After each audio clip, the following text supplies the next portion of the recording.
Welcome to Telltales. I'm Mike Nicoletti. Every week, along with my co-hosts Jason Wallace and Hunt Lawrence, we bring you the cash flow memo. Get it at telltales.us. For the next 30 minutes, we're going to dive deep into energy, technology, and healthcare. So download the memo now and get started. The following conversation is intended for informational purposes only. You should always do your own work to determine if an investment is suitable for you. On Exhibit C, I know I say this pretty much similar thing every Wednesday, but the oil price, which is stuck at 63, as you can see from the bottom of Exhibit B, is just going to stay stuck.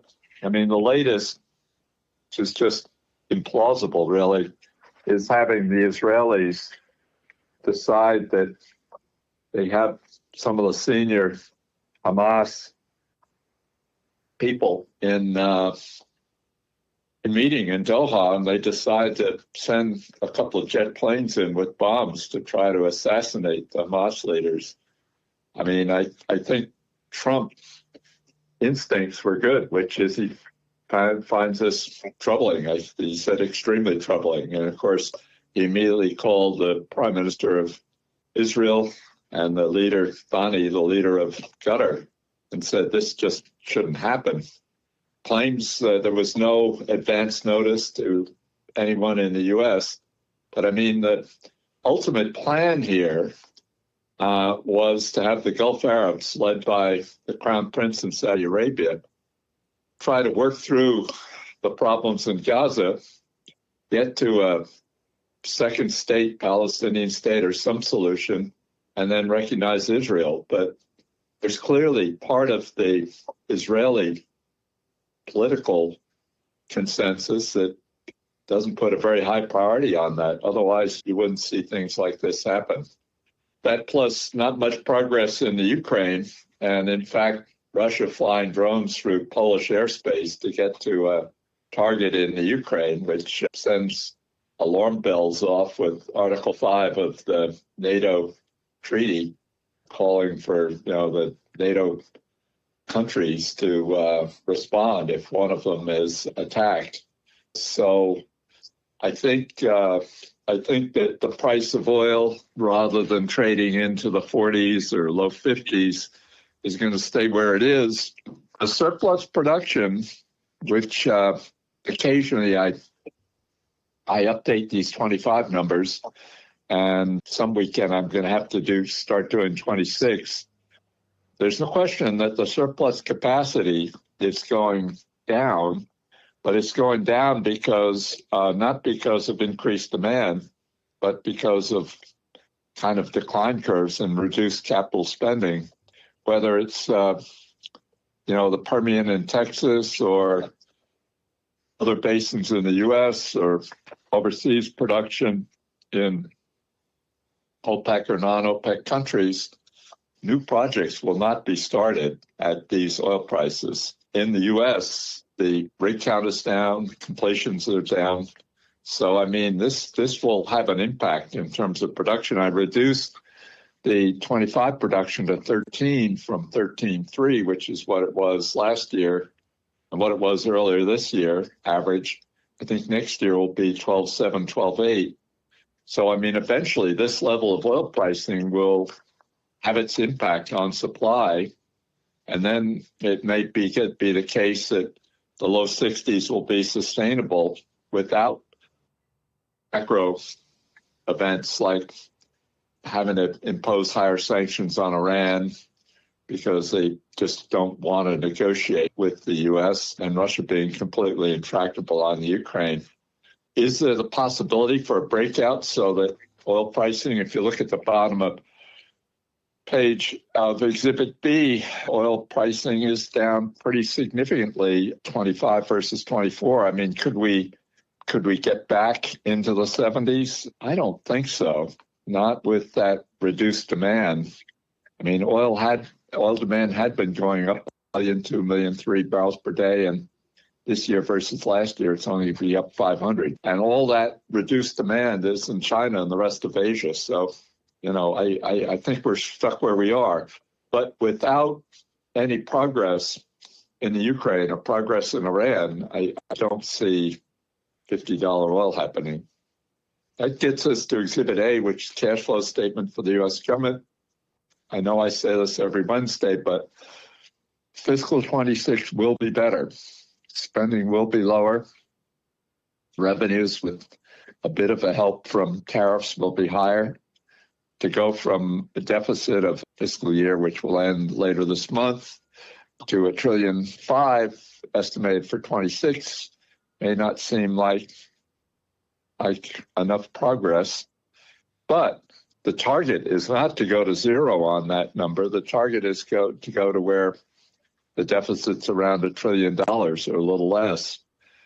If you go back and look at 2018 and 29, our deficit in 2018 was $800 billion, and 29 was just under $1 trillion. And then, of course, it went completely out of control on the upside with the COVID years, 20 and 21. But I think the Biden administration made a substantial, they did get it from 2.8 down to 1.4, but then look at it creeping up in 23 and 24. I think that was just bordering on irresponsible. And hopefully the Trump administration can make progress in 26 and then make some more progress in 27 and get it back to the levels that it was running at in 2018 and 19. You're going to see a lot of publicity about this because the Congress, both the House and the Senate, have to pass some type of bill, probably a continuing resolution for a month or two. Otherwise, at the end of the fiscal year, September 30, government will be operating without a budget and have to start having payless workdays and laying off people. And hopefully that won't happen. But there's going to be a lot of publicity about this. Now, you say, what's the justification for running a $1 trillion deficit in a normal time? The key is to get debt held by the public. So it's debt, not including the Social Security accounts, down to around not more than the GNP. And you can see in 2018, it was 79%. 2019, it was 81.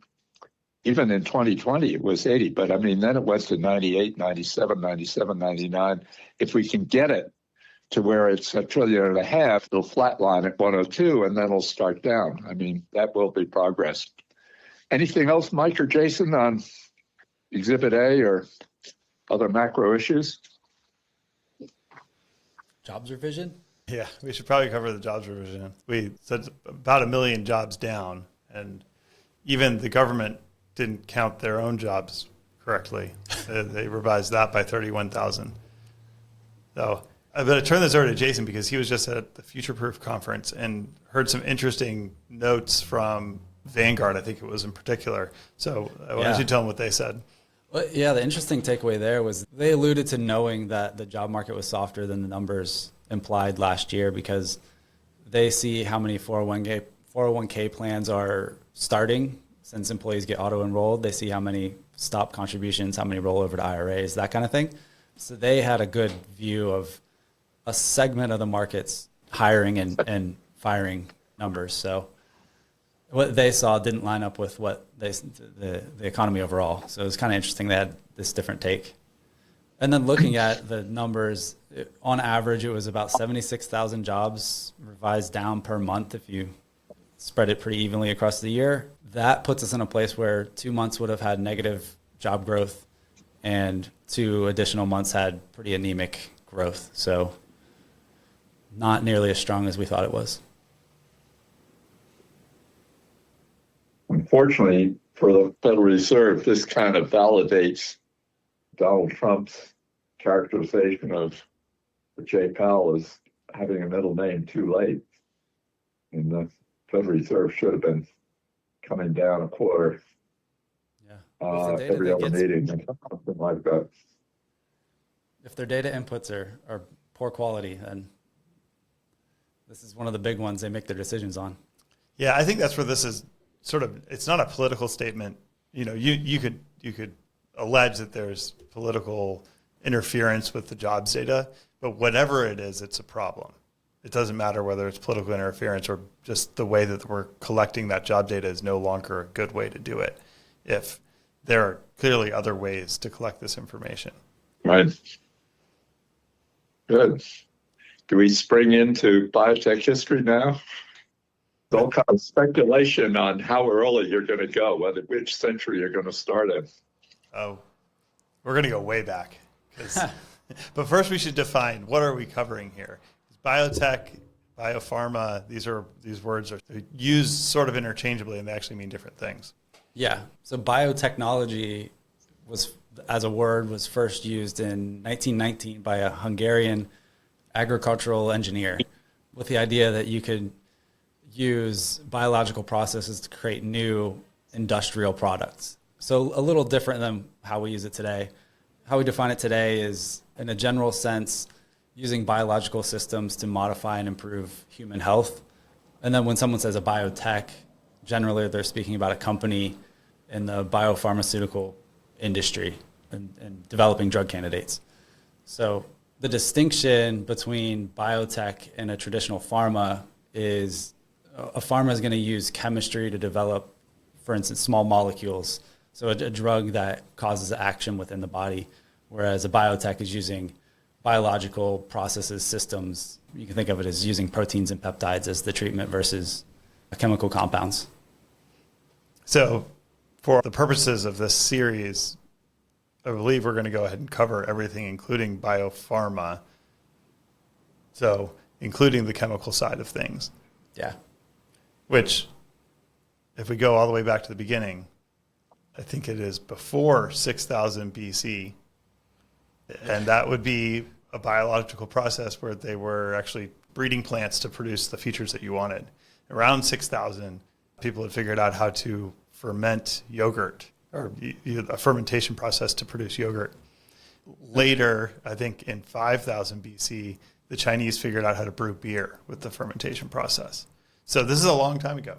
So we said to improve human health, but yeah. Health and well-being. Yeah. I figure in 5000 BCE, beer was probably a welcome reprieve. Were these developments all in China? A lot of them were. Yogurt was not. China in the Middle East. I think wine, fermenting for the creation of wine, I think was in the Middle East. Yeah. But really it was skipping forward to the 1800s. There was but first we have to cover the first medical use of a biological process. It would have been 500 BC. In China, they figured out how to use moldy soybeans as an antibiotic. Pretty wild. Things start to accelerate when we get into the 1800s, but this is 500 years BC. It's a long time ago. Yeah, but the 1800s, so 1850s, there was a scientist in France, Louis Pasteur, that developed germ theory. So his discovery was that spoilage and fermentation were actually microbial processes, and hypothesized that some of these microbes were entering the body and causing disease.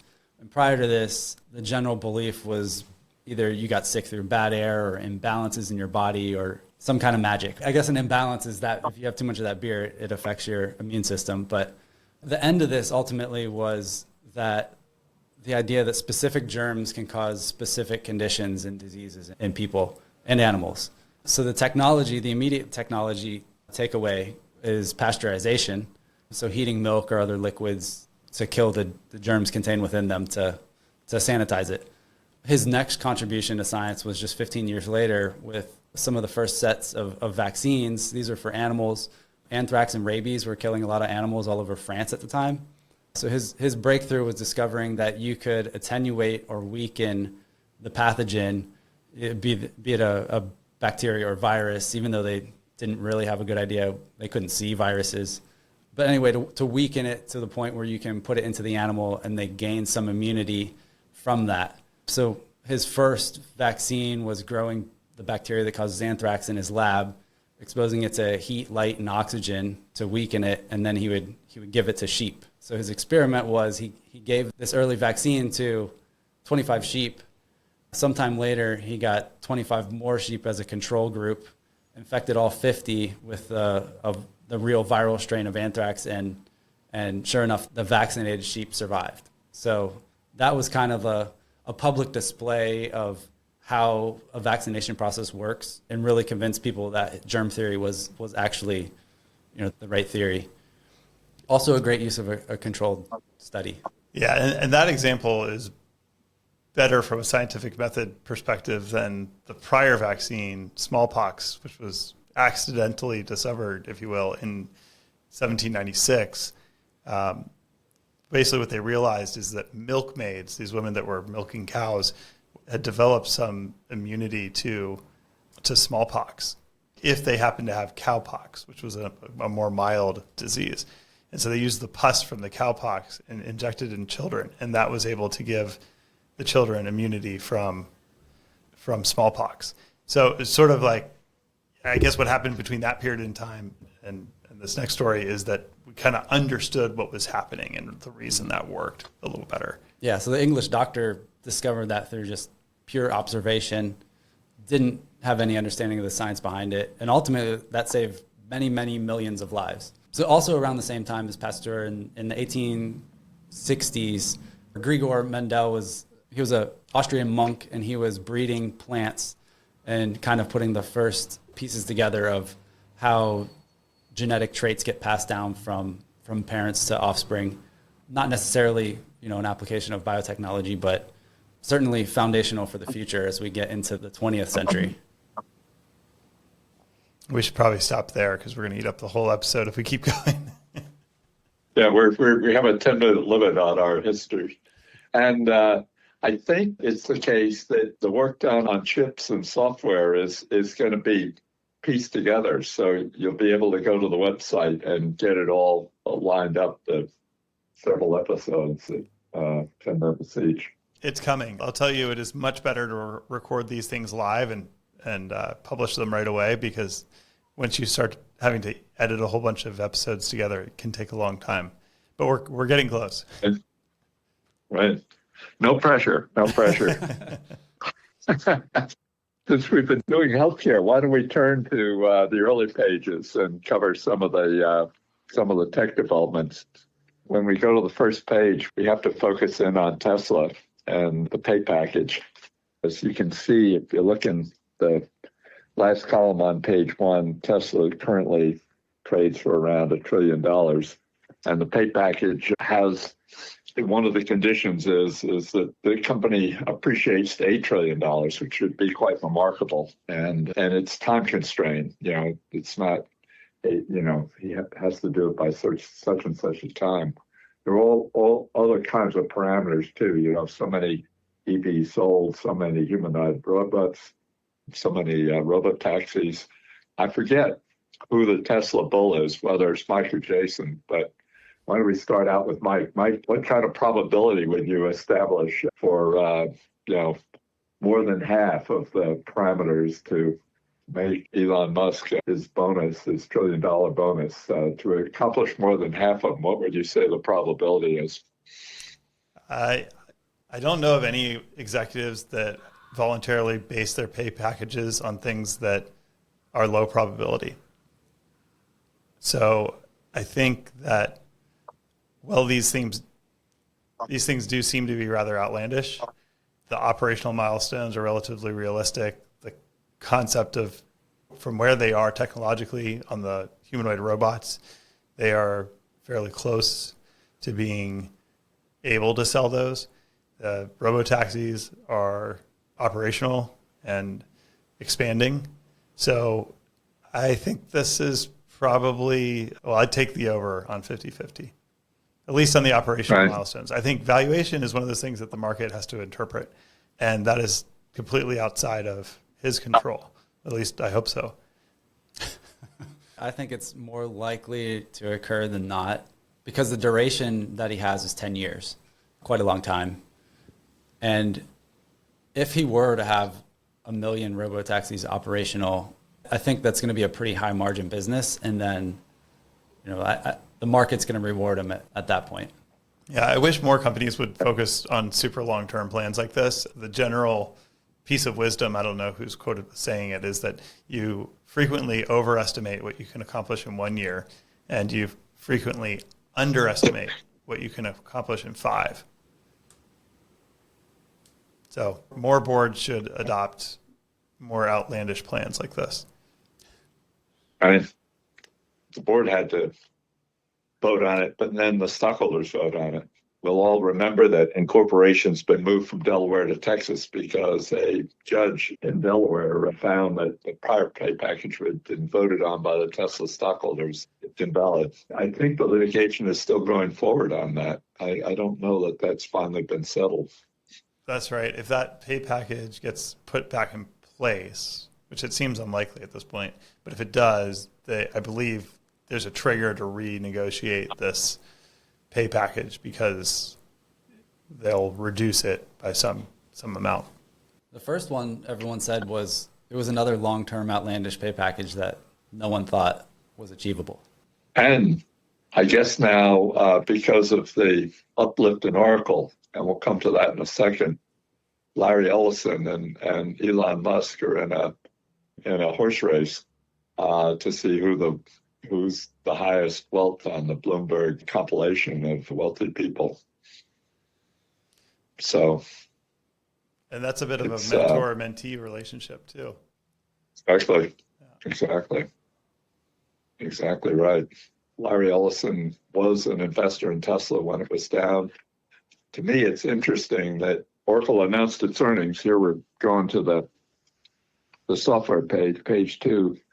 Oracle announced their earnings, and the earnings were in line, but not spectacularly better than expected. But what caused the stock to go up 30% overnight was this prediction about how much revenue they had signed up, mostly with OpenAI. And to me, as you say, you have Ellison and Musk, mentor and mentee, but clearly one of the reasons Musk went out and set up XAI was because of falling out with Sam Altman on, how OpenAI was going to be handled. So to me, the OpenAI credit behind that equipment that Oracle's going to build is a bit of a problem, especially with OpenAI announcing that their projected loss before they get the cash flow break even has increased from $35 billion the last time they were out raising money to over $100 billion.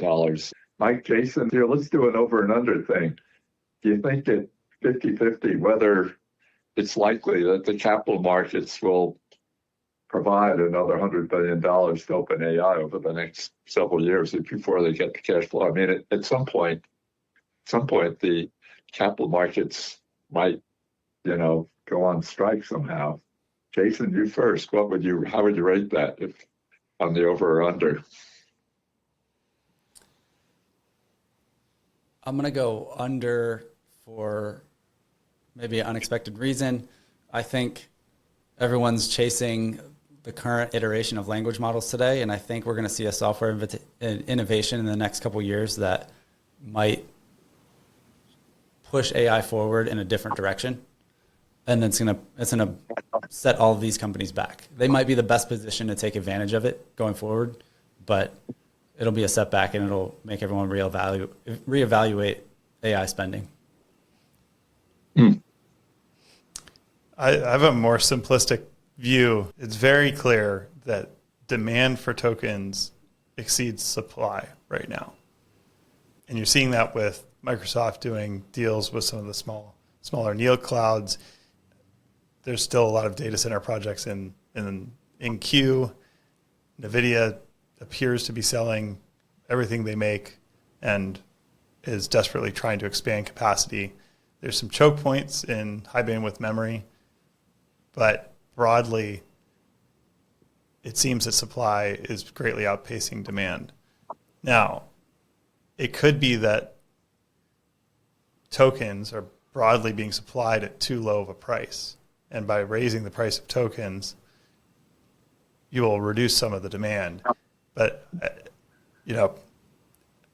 at this stage in the game, I think the demand is so far exceeding supply that even if you had to pay 3, 5, or 10 times what people are currently paying for tokens, then I would not expect demand to go down year over year in any of those scenarios.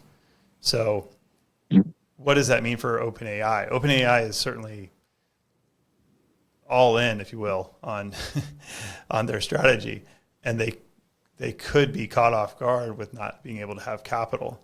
Your logical move at that point is they will be forced to raise prices if somebody isn't able to come in and rescue them. I think that demand for tokens is so broad that demand would shift to whatever platform's willing and able to provide them. So if it's not OpenAI, it'll be Gemini, it'll be Anthropic, it'll be Microsoft, it'll be whoever's able to provide it. And I think that demand will shift around very broadly because I don't think there's enough switching costs in any of these models. Well, didn't they put out some stats around if you take out the free users, generating tokens is actually a pretty high margin business? Yeah, if you don't count stock-based comp, but yeah. Okay, let's take a quick break for a message from Oakcliff Sailing. This is Allie. I'm on the high performance beach right now right in front of a birdie fish, which would be the class that is racing this weekend at the Performance Regatta's Performance Shootout. It's going to be a super fun event. Last weekend we had our vineyard race, which spotted the Curve 50 on the water. We had that team training starting last Wednesday through the Wednesday night fleet racing here in Cold Spring Harbor. We saw a pretty good gust of up to around 20 knots that night as well. And our team ended up doing a team building activity on this same beach with a barbecue and a flare safety demonstration held by Ethan Johnson on Thursday, leading up to the vineyard race on Friday. The vineyard race was a super fun race for all of us. We learned and grew so much together as a team. We have real-time updates on our Facebook and Instagram right now. And we also ended up coming third in line honors and second in class. Our same team of Acorns were able to help out on match racing for our August grade 5 out in Cold Spring Harbor as well. So this same group of students were able to learn both offshore sailing and match racing in the same weekend, which was super cool to see. We also had our JV66 Temptation racing the around Connecticut Island, which is a super cool race as well. And we're gearing up towards more foiling and high performance events in the fall. We have our coach B. Lindsay hosting 3 fall foiling series, one of which is starting this weekend, the other in October, and the other the first weekend of November. So please stay tuned for more Oakcliff updates, and thank you. And now back to the show. We're actually a minute or two over, and we haven't covered current healthcare. So over to you, Jason, for a couple of minutes, and then we'll try to be disciplined and not go too much over 30 minutes. Just recently, an executive order came out attempting to limit pharmaceutical advertising. A reminder, the US and New Zealand are the only nations that do allow it. It'll be hard to ban it because of the First Amendment rights, but the rules they're putting in place will make it much more. They want to go back to I believe it was earlier than 1997, they had a different rule set in place where you had to clearly explain all side effects for the drugs. And the idea is to make it so prohibitive to make a compliant ad that unless you're going to have a 2-minute segment, you won't be able to advertise. 2 downstream effects. 1, clearly legacy media's largest customer is the pharmaceutical industry. A reminder that we're not the customers, the ad purchasers are the customers, and pharma is the biggest segment of that. So that's going to be a big hit for legacy media. Also, direct-to-consumer pharmaceutical sales has been a way that a lot of these companies have been kind of circumventing the PBMs to really lower drug costs. So is doing this going to hamper the efforts that pharma is taking on their own action to lower drug costs? So what else? More upheaval from the CDC, decisions around vaccine policy there. Florida's taken one approach where they're going to not mandate any vaccines. And then the western states, Washington, Oregon, California, are forming an alliance where they're going to have their own vaccine regulations. I think both are incredibly stupid decisions. What do the state legislators know about vaccine policy in any of those locations? I don't know. I think the most rational country that is setting their own policies is Japan, and I think we could do a lot to take inspiration from the Japanese model. At the FDA, they announced a new plan for ultra-rare disease applications, new drug applications. These are conditions that affect less than 1,000 people. They're going to accept a single-arm study that has no control group. So that's kind of a pretty profound shift But the idea is that they want to make the process as cost effective as possible to bring treatments to those populations. Because right now it's a huge burden to run all the studies necessary and control groups when there's not many people that have the condition. And a lot of times these diseases don't have a treatment, or the treatment is extremely expensive because you have to run the whole process to treat a couple hundred people. So that's a great development occurring there. And then the last thing is the FDA is publishing all of their complete response letters, and they want to be as transparent as possible going forward, and they're gonna publish all of those letters. So these are essentially drug application rejections. So it's clear to why a drug was not approved and won't reach the market. Good. Well, we went over, but we're only 4 minutes over, so that's some kind of discipline. Everyone be well and stay healthy, and we'll do another chapter of biotech history next week, and we'll be back exactly 7 days from now. Take care, everyone. Bye-bye. The views expressed on this podcast are the hosts alone and do not constitute an offer to sell or a recommendation to purchase or a solicitation of an offer to buy any security nor a recommendation for any investment product or service. While certain information contained herein has been obtained from sources believed to be reliable, neither the hosts nor any of their employers or their affiliates have independently verified this information, and its accuracy and completeness cannot be guaranteed. Accordingly, no representation or warranty, expressed or implied, is made as to, and no reliance should be placed on, the fairness, accuracy, timeliness, or completeness of this information. The host and all employers and their affiliated persons assume no liability for this information and no obligation to update the information or analysis contained herein in the future, and may or may not hold positions in the securities mentioned.